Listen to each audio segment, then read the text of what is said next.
Welcome to the House E-invoice portal. In the previous video, you have learned how to generate and download a batch bar for a multi-line item. And in this video, I will show you how to generate and download a multi-buyer batch bar. Firstly, in my individual Excel template, I have two buyers, KL Developments near Berhad and CKT Enterprise near Berhad. All details such as TIN, the registration numbers, address and other details are shown on the respective rows. For this video, I will generate two buyers within the single batch bar. How can I accomplish this? Let me show you. Secondly, similar to other type of e-invoice submission, I will upload the individual Excel template from my desktop and then click the Upload and Next button respectively to proceed from the dashboard page, supplier page, and buyer page. My first buyer is KL Developments near Berhad, so I input the alias as KL in the search field and then click the Search button. Instantly, all the information related to the buyer will be populated on the respective field. Later on, I click the Next button to proceed to the line item page. As usual, I will input the alias Acer in my search field and click the Search button. Before clicking the Add Line and Save to Excel button, I have to fill up all those orange fields.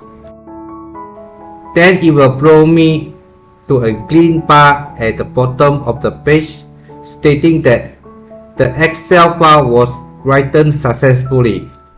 It has provided me two choices.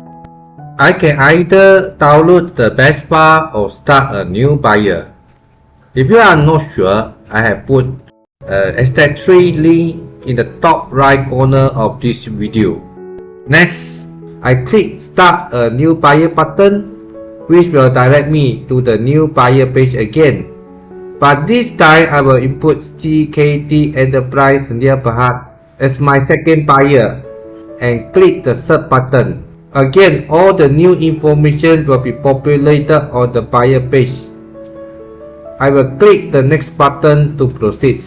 It will direct me to the same line item page again. As usual, I will repeat the same process to input the line item as the previous step.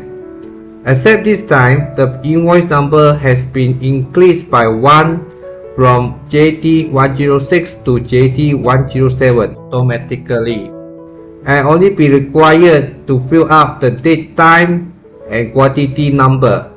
Upon completing the process now, the green bar pop up again and asks me to choose from one of the options. But this time, I will click the download button and it will download the batch bar.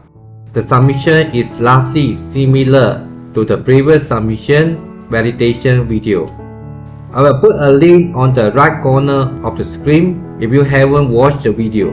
Please go ahead and click the link. What I need to draw your attention to is after the upload batch bar, the table will display two uploaded rows. They are JT106 and JT107. To submit both rows simultaneously, I click the checkbox on the headers, then all rows will be selected. After that, I will click the Sign and Submit button at the end of the header. Then I will proceed to the authorization process as usual. I will not demonstrate the whole process here, but here is the result of the uploaded and validated e-invoice for both of the e-invoices. If you encounter any issue, please feel free to leave a message below, or otherwise I will see you in the next video. Bye!